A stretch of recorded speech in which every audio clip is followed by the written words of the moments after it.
Je vous invite à prier.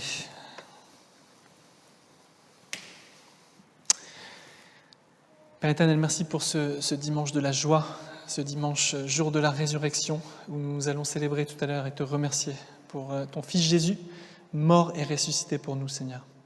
Viens nous inspirer par ce texte biblique, Seigneur, par ce message, dans ton nom Jésus. Amen. Amen. Alors, on a chanté des chants tout à l'heure, vous avez vu, c'est des chants faits pour Noël, puisqu'on a chanté la naissance de Jésus. Là, on est de retour 9 mois avant l'Annonciation, qu'on fête généralement le 25 mars, donc 9 mois avant le 25 décembre.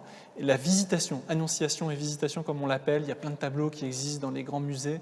Mais c'était approprié puisqu'on est dans 15 jours seulement dans Noël. Donc nous, au French Connect, on fait Noël un peu avant, mais en même temps, on regarde ce qui s'est passé avant, et ça va être super. La semaine dernière, on a vu Joseph, justement. Andy a prêché sur Joseph, ce Joseph qui adopte ce Jésus par avance, et que ce Jésus de toute éternité qui a adopté Joseph. Et aujourd'hui, on regarde Marie, et ce que ça veut dire pour nous, et on va parler de la grâce et de la paix. Alors j'ai envie de vous poser une question, c'est la suivante. Est-ce que vous avez été sage cette année ? Est-ce que vous avez été sage cette année ?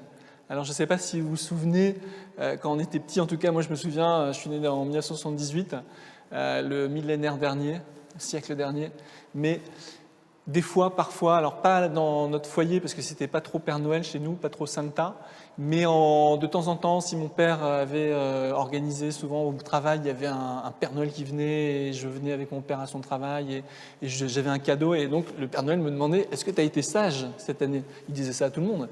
Et donc le Père Noël, il me demandait ça, et moi, je voulais le cadeau. Alors je lui ai menti plus d'une fois au Père Noël. Je lui ai dit « oui, j'ai été sage. Tu as été sage, tiens, prends le cadeau. » Et c'est vrai que si je revoyais le Père Noël aujourd'hui, je lui dirais pas la même chose. Je lui dis non, j'ai pas été sage cette année, Père Noël. Mais toi non plus, tu n'as pas été sage. Parce que la réalité, c'est qu'on a tous besoin de Dieu dans nos vies. On a tous manqué quelque chose cette année, je pense. Et on a tous besoin de recevoir la grâce de Dieu. Parce qu'au cœur de Noël, il y a la grâce de Dieu. Et qu'est-ce que ça veut dire ? La grâce, c'est une gratuité. On vit dans un monde, effectivement, qui a perdu ce sens de la gratuité, dans une économie qui, effectivement, s'échange tout. Si c'est gratuit, c'est qu'il y a certainement un élément marketing qui va vous donner envie de consommer plus à un moment, etc., etc. Il n'y a rien de gratuit. Même Internet, on sait, n'est pas gratuit. On le sait depuis quelques années sur le big data, etc. Mais Dieu, en Jésus, c'est quelque chose, c'est un cadeau gratuit, c'est un don immérité, c'est un cadeau qui nous est fait. Et qu'on soit bon ou qu'on soit mauvais, cela ne compte pas.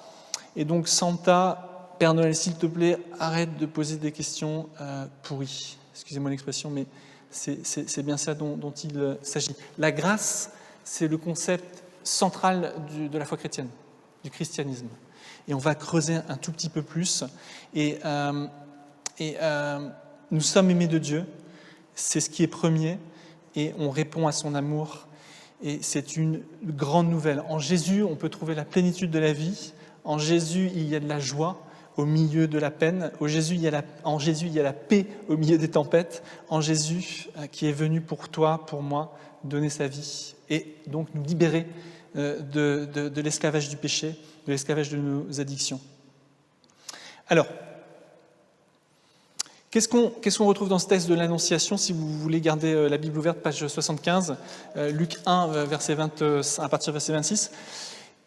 Il y a vraiment un verset qui est resté avec moi quand il fallait préparer ce thème, c'est ce qui est dit par l'ange à Marie. C'est au verset 28, et il dit que l'ange entra et rencontra Marie, donc, et dit « Réjouis-toi », on l'a dit, c'est le dimanche de la joie aujourd'hui, « toi qui es comblée de grâce, toi qui es pleine de grâce, le Seigneur est avec toi. »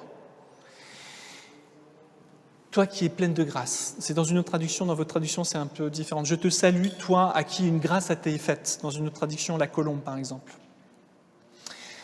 Marie, finalement, elle est assez peu présente dans les évangiles. Si vous connaissez la Bible, et même dans les lettres, elle est assez peu présente. Mais bien sûr, elle est présente à l'Annonciation, qu'on vient de lire, elle est présente à la naissance, et elle est présente à plusieurs éléments clés, à 3 éléments clés. Si on prend le mystère de la foi, comme on utilise parfois dans certaines traditions chrétiennes, le mystère de la foi, l'incarnation, la crucifixion et la résurrection, et l'effusion de l'Esprit Saint, la Pentecôte. Et Marie est présente à ces 3 événements. Elle est présente à la naissance, je ne vous fais pas de dessin, elle est présente à la croix, au pied de la croix avec l'apôtre Jean. Jésus va dire sur la croix, voici ta mère, voici ton fils, si vous vous souvenez. Et à la Pentecôte, elle fait partie des 120, c'est écrit spécifiquement dans les actes, elle est là lorsqu'il y a l'effusion. Donc il y a quelque chose d'intéressant, parce que là on va creuser la grâce. L'ange il dit, réjouis-toi, toi à qui a été fait une grande grâce, mais finalement on va voir que Marie, je vous dis déjà ce que je vais dire, comme ça vous l'avez déjà en tagline, mais Marie elle a besoin de recevoir la grâce encore et encore, l'Esprit Saint. Je vous dis déjà en avance, mais la grâce de Dieu c'est l'Esprit Saint. Et elle va recevoir évidemment avec les 120 à la Pentecôte, elle va le recevoir à la croix, parce que dans Jean c'est ce moment où le côté percé de Jésus coule l'eau et le sang, et finalement je pense que Marie étant une mère, elle a certainement même dû toucher ça, voir son fils. Elle a dû toucher ce flux, ce fleuve d'eau vive. On a déjà prêché là-dessus. Mais voilà. Et il le redit au verset 30, l'ange dit « N'aie pas peur, Marie, car tu as trouvé grâce auprès de Dieu. » Donc il y a vraiment, dans cette introduction, c'est pas juste l'ange Gabriel, il dit pas juste Marie, il dit Marie pleine de grâce. D'accord ? C'est vraiment son identité. Elle s'appelle Marie, mais elle est pleine de grâce aux yeux de Dieu. Marie est une personne qui est aimée de Dieu de toute éternité, qui a été choisie de Dieu de toute éternité. Alors la grâce, qu'est-ce que c'est ? Je parle de la grâce depuis tout à l'heure, mais la grâce, c'est la jonction, c'est le point de contact entre Dieu et ses créatures, entre le Créateur et ses créatures. Dieu se définit lui-même comme plein de grâce, mais lui, il est de manière active. Nous, on est plein de grâce, comme Marie était plein de grâce. Nous aussi, on peut être plein de grâce de manière passive, on reçoit. Mais Dieu est celui qui donne. Par exemple, si on lit dans l'Exode, je vais vous le dire pour éviter de... Je vais citer pas mal de versets, mais l'Exode 34. Alors, dans le livre de l'Exode, c'est au début de... C'est 1500 ans à peu près avant Jésus-Christ. L'Exode, c'est la fuite du peuple juif d'Égypte à la terre promise. Et Dieu se révèle sur le mont Sinaï à Moïse. Et vous vous souvenez de ces paroles peut-être. Et Dieu dit à Moïse, et c'est Exode 34, verset 6, « Le Seigneur, Yahweh, passa devant lui, devant Moïse, et proclama, « Le Seigneur, Yahweh, c'est moi, je suis miséricordieux et bienveillant, lent à la colère, plein de fidélité et de loyauté. » Dieu est plein de grâce, d'une manière active. C'est lui qui donne la grâce. Et nous, je l'ai déjà dit, mais on est de manière passive, rempli de la grâce de Dieu. Il y en a un autre qui est médiateur de cette grâce, il s'appelle Jésus. Le début de l'évangile de Jean nous dit ceci, « La parole est devenue chair, elle a fait sa demeure parmi nous, elle a planté sa tente, et nous avons vu sa gloire. » Donc c'est Jean qui dit ça à propos de Jésus, « Une gloire de Fils unique issu du Père, elle était pleine de grâce et de vérité. » Jésus, l'homme qui est Dieu à la fois et qui est homme pleinement, il est à la fois, il reçoit de Dieu passivement cette grâce, on peut le voir par exemple à son baptême, il est rempli de l'Esprit Saint, mais il est lui-même aussi, comme Dieu, à la tête de l'Église, celui qui donne la grâce. Donc ça c'est le Jésus, il est le médiateur entre Dieu et ses créatures. Souvent on dit que Dieu est amour. Qu'est-ce que c'est la différence entre l'amour de Dieu, Dieu est amour et la grâce de Dieu? Dieu est amour, pour le Dieu des chrétiens, par nature. Il se satisfait de lui-même, il n'a pas besoin de nos louanges, il n'a pas besoin de notre adoration, il n'a pas besoin des créatures comme quelqu'un qui aurait besoin d'être adoré. Non, Dieu se satisfait de lui-même, Dieu est qualifié d'amour dans les lettres de Jean, et c'est cette vie trinitaire, Père, Fils, Saint-Esprit, qui se suffit à lui-même. Mais dès que l'expression de Dieu est extérieure à lui-même, ça devient la grâce en fait. On appelle ça plutôt la grâce. La grâce de Dieu et l'amour de Dieu donné à l'extérieur. Mais dans la vie trinitaire, c'est Dieu est amour. Le Père aime le Fils aime le Père de toute éternité, et par l'Esprit Saint. Donc voilà, en Exode 33, toujours, Dieu dit à Moïse, donc, « Je ferai grâce à qui je ferai grâce ?» C'est encore une idée, et c'est 1500 ans avant Jésus-Christ, cette idée que Dieu veut communiquer encore et encore sa grâce, sa compassion, et j'aurai compassion de qui j'aurai compassion. C'est, quelque part, ça ressemble même, pour ceux qui connaissent bien leur Bible, je suis désolé pour ceux qui viennent peut-être moins souvent en French Connect, mais pour ceux qui connaissent bien leur Bible, en Exode 3, 14, quand Dieu se révèle à Moïse, il dit son nom, il dit « Je suis qui je suis ». Et finalement, en fait, beaucoup d'érudits ont fait le lien « Je suis qui je suis », Yahweh, avec cet Exode 3, 14, avec Exode 33, 19. Je donnerai, quand j'ai dit « Je ferai grâce à qui je ferai grâce », c'est un peu la même chose, c'est la nature de Dieu de faire grâce. Alors voilà, Marie, pleine de grâce. Non pas parce qu'elle le mérite, mais parce que Dieu est celui qui donne de manière active et Marie reçoit cette grâce. Paul dit aussi, en 1 Corinthiens 15, c'est un verset qui est magnifique, « Par la grâce de Dieu, je suis qui je suis ». Cette identité, encore une fois, de Marie, que je viens de le dire, qui n'est pas juste Marie, l'ange lui dit Marie, pleine de grâce, et c'est la même identité pour nous qui sommes chrétiens, qui voulons mettre notre confiance en Jésus ce soir pour la première fois, ou depuis 10 ans qu'on l'a, ou depuis 20 ans, mais je suis qui je suis par la grâce de Dieu. 1 Corinthiens 15, 10. La grâce, ça peut aussi vouloir dire, en langage courant, la beauté. Elle a beaucoup de grâce, on dirait, de quelqu'un, par exemple. Le mot charme, d'ailleurs, en français, vient du mot grec charis, qui en grec veut dire charisme, veut dire la grâce. Donc c'est la même origine. Donc c'est l'autre acception du mot grâce. La grâce, une faveur imméritée, l'amour de Dieu, mais aussi une beauté. Et on va pas regarder ça, mais il y a aussi une très belle beauté à quelqu'un qui est rempli de la grâce de Dieu, qui illumine, qui irradie. Je pense que Marie était une femme qui devait montrer la beauté de la sainteté qui était en elle, Dieu lui-même. Alors Dieu déverse sa faveur sur Marie. Évidemment, pour Marie, c'est encore plus charnel, c'est de l'incarnation, puisque quand l'ange lui dit, effectivement, il lui dit au verset 26, le Seigneur est avec toi. Le Seigneur est avec toi, oui, elle va même porter Jésus en elle, ce qui est quand même une faveur exceptionnelle, mais pour nous, aujourd'hui, le Seigneur est avec nous par son esprit, par sa parole.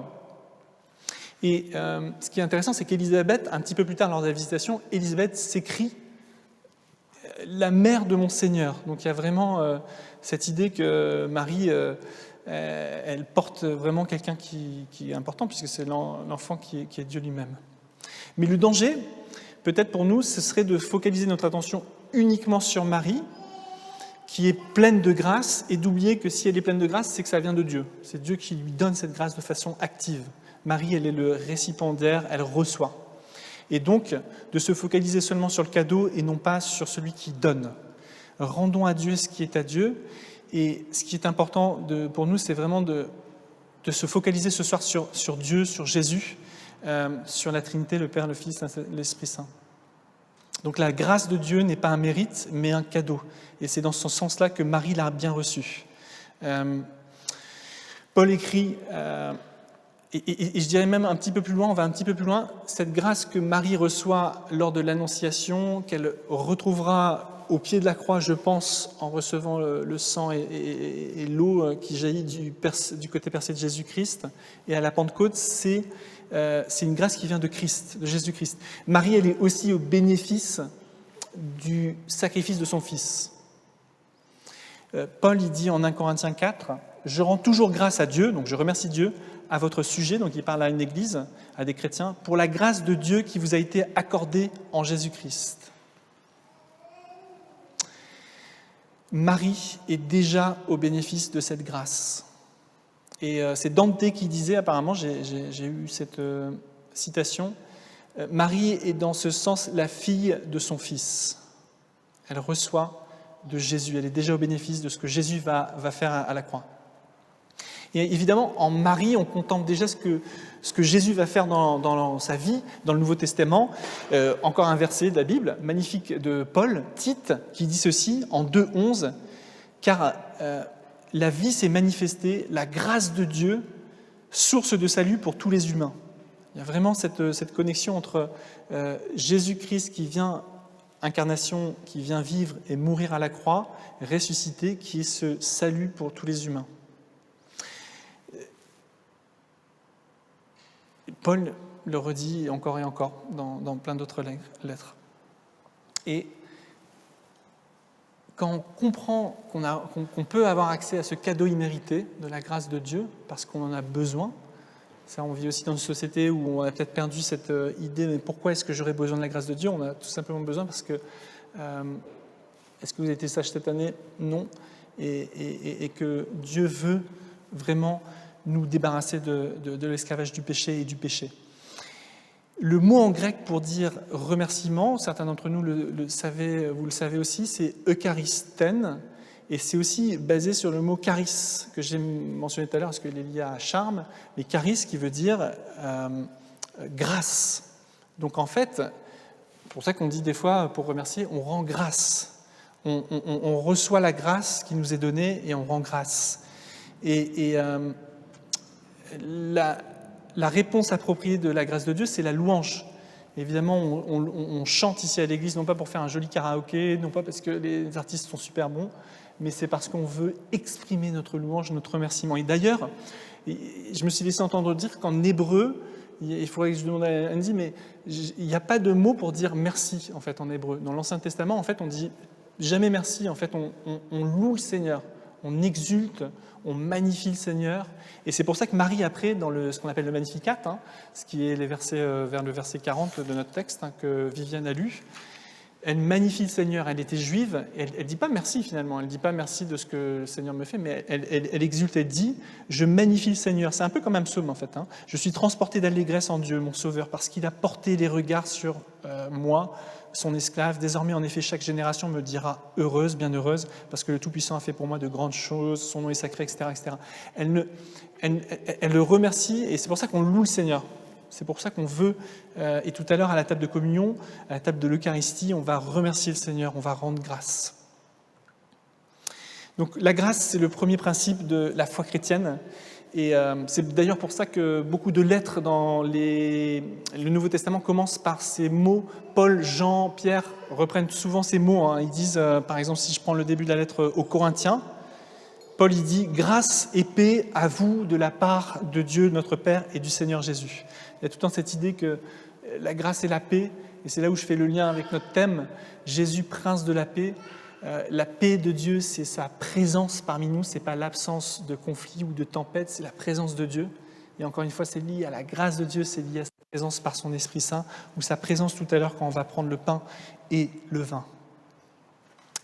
Un verset très connu, encore une fois, c'est Paul qui dit en Éphésiens 2, 8, « C'est par la grâce que vous êtes sauvés, au moyen de la foi. » C'est par la grâce que vous êtes sauvés. Cela ne vient pas de vous, ce n'est pas un mérite, c'est le don, c'est le cadeau de Dieu. La grâce qui nous est faite en Jésus et que Marie reçoit à l'Annonciation. Quand elle dit oui, quand elle dit, d'ailleurs dans notre texte, elle le reçoit, vous avez bien noté, mais je vous le relis si vous avez la Bible ouverte. Au verset 38, Marie répond à l'ange, « Je suis la servante du Seigneur, que Dieu fasse pour moi ce que tu as dit. » Donc elle accepte cette grâce de Dieu. Il y a une acceptation et un grand oui, franc et massif de Marie. Donc la grâce, ce n'est pas une doctrine morale, ce n'est pas parce qu'on a fait des bonnes choses, des efforts qu'on mérite. La grâce existe parce qu'elle coule du sacrifice de Jésus à la croix. Et c'est vrai que c'est une grosse différence par rapport à beaucoup de religions, c'est que la foi chrétienne, ce n'est pas une philosophie, ce n'est pas des méthodes, ce n'est pas du développement personnel pour se sentir mieux, c'est d'abord la mort rédemptrice de Jésus qui coule et qui nous libère du poids de la culpabilité, du péché et de manière ultime de la mort, et qui nous réconcilie avec nous-mêmes, avec les autres et avec Dieu. Et donc la grâce en christianisme, elle a une source, c'est Jésus. Si vous prenez des câbles électriques, il y en a partout dans l'église, on a même failli brûler récemment, mais si vous regardez des câbles électriques et que vous regardez dedans, il y a du cuivre généralement, s'il n'y a pas d'électricité, il ne se passe rien en fait. Vous pouvez regarder deux câbles électriques et s'il y en a un qui est avec de l'électricité et l'autre qui n'a pas branché à l'électricité, en fait on peut penser que c'est la même chose, mais la différence c'est vraiment cette électricité qui passe dans un câble, cet Esprit Saint, cette puissance et cette grâce de Dieu qui est probablement différente d'autres religions, d'autres foi, d'autres philosophies. Paul nous dit en Romains 5,5, ça fait beaucoup de versets, si vous voulez, je les envoie sur WhatsApp et tout ça, mais Romains 5,5, Dieu a déversé dans notre cœur son Esprit Saint, son amour par l'Esprit Saint. Dieu a déversé dans nos cœurs son amour par l'Esprit Saint. Et donc, amour, grâce, vous avez compris, Esprit Saint, tout ça c'est connecté. La grâce de Dieu, c'est l'Esprit Saint, c'est Dieu lui-même en nous. Et donc, évidemment, on le sait à la conception, à l'Annonciation, puisque l'ange, il dit, l'Esprit Saint va te couvrir, Marie. Tu tomberas enceinte. Et il n'y a pas de surprise, cette puissance de Dieu va créer ce qui va se passer ensuite. Mais aussi, évidemment, Marie a besoin, je l'ai dit tout à l'heure en introduction, elle a besoin d'être renouvelée, parce que c'est bien beau d'avoir la visitation d'un ange, une annonciation et la visitation après chez Élisabeth, mais après, Marie, elle va devoir vivre de longs mois. Comment cela va-t-il se faire? Elle pose la question, Marie. Comment va-t-il se faire? Et l'ange va lui répondre, ok, tu vas être recouvert de la puissance de l'Esprit Saint, tu vas concevoir cet enfant, tu pourras le nommer Jésus. Ta cousine, elle a aussi été enceinte de cette manière-là. On pensait en tout cas qu'elle ne pouvait pas être enceinte, mais elle a été enceinte. Je pense que c'est Zacharie, le papa, mais ils ont dû faire quand même des choses. Mais ce que je voulais dire, c'est que Marie, elle a certainement dû, dans le fil des années, quand Jésus est né, quand Jésus a grandi, quand ils ont dû fuir en Égypte, vous vous souvenez de cet épisode, les enfants de moins de 2 ans autour de Bethléem ont été massacrés par Hérode parce qu'il avait compris des rois mages qu'il y avait un concurrent, le Messie qui était là, et donc il a massacré les enfants, les innocents autour de Bethléem, et Joseph a pris sa famille et il est parti en Égypte avec Jésus et Marie. Donc Marie a dû vivre des années et des années et se dire « mais qu'est-ce qui se passe ?» Mais tout comme nous aujourd'hui, pour faire le lien, on a besoin d'être renouvelé par la grâce de Dieu, par l'Esprit Saint. Je mentionnais les 2 épisodes de la croix et de la Pentecôte où Marie a reçu de l'Esprit Saint, l'effusion de l'Esprit Saint encore et encore. Marie, elle nous ressemble parce qu'elle doit marcher par la foi. Pendant de longues années, pendant de longs mois, elle doit voir aussi des choses horribles qui se passent pour son fils, évidemment. Elle marche par la foi. Et ensuite, on la perd de vue, Marie, dans les évangiles et dans les actes des apôtres et dans les êtres. Elle n'est plus là. Moi, je pense que Marie, c'est devenue une femme de prière. Elle a continué à être dans le cercle des premiers disciples, des 120, etc. Mais on la perd de vue, mais elle reçoit à la Pentecôte, comme les 120. Ce n'est pas elle qui prêche, c'est Pierre. Vous trouvez ça dans les actes. Mais après, elle a continué à recevoir, et je pense à être une femme de prière. Et elle nous ressemble parce que c'est pas facile pour nous en ce moment. Alors, si on regarde l'année qui vient de s'écouler pour le French Connect, et pour nos vies en général, pour Saint-Barnabas, si on regarde en arrière 2021, et si on pressent le 2022, voilà, on sait on a besoin encore de beaucoup de grâce, de beaucoup de présence de Dieu pour chasser les anxiétés et pour guérir de peut-être ce que nous avons subi, pour aussi guérir de nos rébellions, de nos détours. Mais la réalité, c'est que ce cadeau de Noël, il est toujours là pour nous, il est toujours accessible, c'est toujours un don. C'est pas parce que cette année a été complexe, c'est pas parce qu'on a été anxieux et qu'on n'aurait pas dû l'être. Ça, Dieu s'en fiche, il veut être présent. Dieu veut, comme Marie, nous renouveler, nous couvrir de sa grâce, si c'est pour la toute première fois pour vous ce soir, de vraiment recevoir cette grâce, cette présence de Dieu, son Esprit Saint. Il veut, Dieu, qu'on continue à marcher, qu'on continue à être renouvelé de l'Esprit Saint. Et donc ce soir, en fait, on va simplement prendre maintenant quelques instants avant de monter. Ce qu'on a prévu, c'est qu'on va monter, on va cheminer un petit peu, si vous voulez bien, distance sociale oblige, et on va prendre la communion là-bas. Pour ceux qui sont en ligne, on va zoomer là-bas, donc ne vous inquiétez pas. On va faire ça bien. Mais pour l'instant, est-ce que je peux demander à l'équipe de louange de peut-être faire merci? On va le faire ici, mais je vais faire une prière. On peut peut-être tous se lever, les amis. Et ce que je vous propose, c'est que pour ceux qui ont besoin de recevoir tout à nouveau ce cadeau de la grâce de Dieu, pour la première fois ou pour la énième fois, on l'a vu dans la vie de Marie, elle l'a reçu plusieurs fois, on va juste faire cette prière d'appel à l'Esprit Saint. Et pour ceux qui voudraient vraiment faire comme un signe d'accueil de tout à nouveau de l'Esprit Saint, de la grâce de Dieu, peut-être mettre vos mains en avant et de recevoir ce que Dieu veut faire maintenant dans cette prière. Et après ça, mais je vous expliquerai, on va monter vers la table de communion là-bas. Merci. Prions ensemble. Père éternel, merci parce que tu es compatissant, tu es miséricordieux, tu es lent à la colère, tu es plein de grâce, tu ne juges pas selon nos actions, tu nous as aimés le premier. alors que nous étions loin de toi. Merci parce qu'en Jésus, tu es venu, Seigneur. Merci parce qu'en Jésus, tu as donné ta vie et que sur la croix, cette glorieuse croix, Seigneur, tu as répandu les fleuves d'eau vive. Et merci pour ton ascension glorieuse, Seigneur, et la Pentecôte, Seigneur, l'effusion de l'Esprit Saint.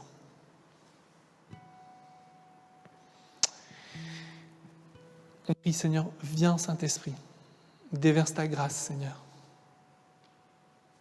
Déverse ta grâce tout à nouveau, Seigneur.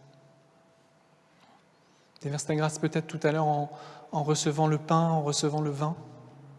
Déverse ta grâce, Seigneur, maintenant, peut-être par ce chant, par nos prières. On a tellement besoin de toi, Seigneur. On veut être plein de grâce.